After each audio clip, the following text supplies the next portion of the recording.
tadi terkait dengan laporan realisasi, terkait dengan pertanyaan mengapa desa kita sudah definitif, sudah desa tersendiri tapi tidak ada benar-benar. Desa kita Pantak dan Melanjar Raya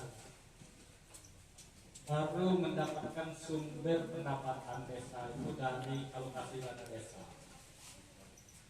Berapa alokasi dana desa? Saya lihat 500 lebih sedikit kita.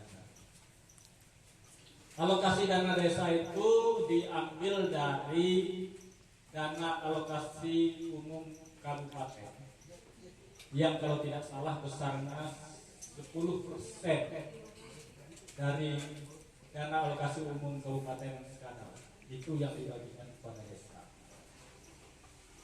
Nah, apa peruntukan alokasi dana desa di desa Sepantak? Karena desanya sudah definitif, saya baru melihat dengan jelas struktur SOTK desa Sepantak. Ada setidaknya berapa? 2, 2, 4, 5, 6, 7, 8, 9, 10, 11, 12, 13 BPD berapa? BPD 5.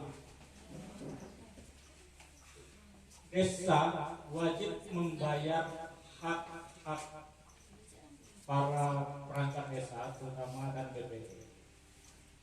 Nah, berapa jumlahnya kita tidak bisa mengurangi karena sudah terregister.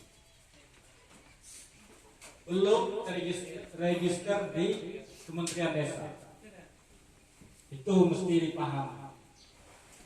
Bagaimana desa bisa mendapatkan dana desa transfer APBN setelah desa tersebut terregister di Kementerian Desa?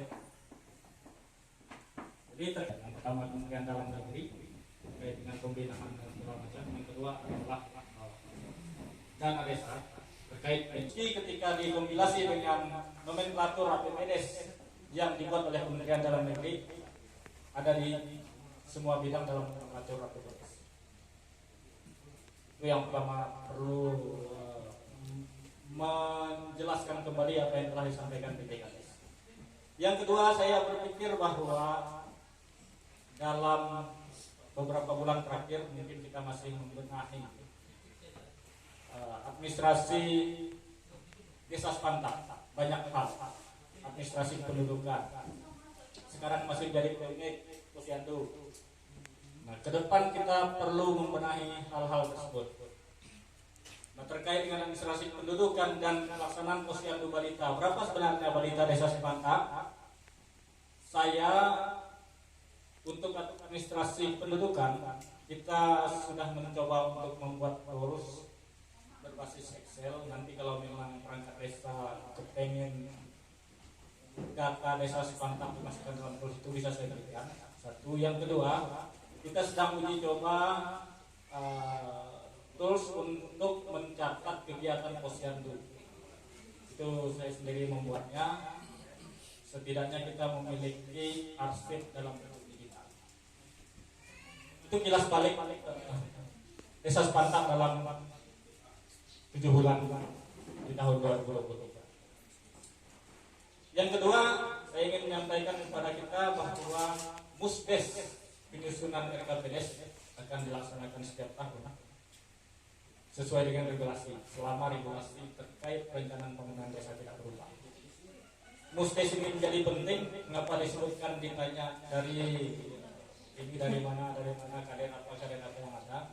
Karena musdes perencanaan pembangunan desa ini menjadi sarana kita untuk terlibat dan berpartisipasi dalam proses perencanaan pembangunan desa, perencanaan program, ataupun perencanaan kegiatan-kegiatan baik yang dilakukan secara umum maupun hibah-hibah pada individu-individu. Seperti apa hibah pada individu?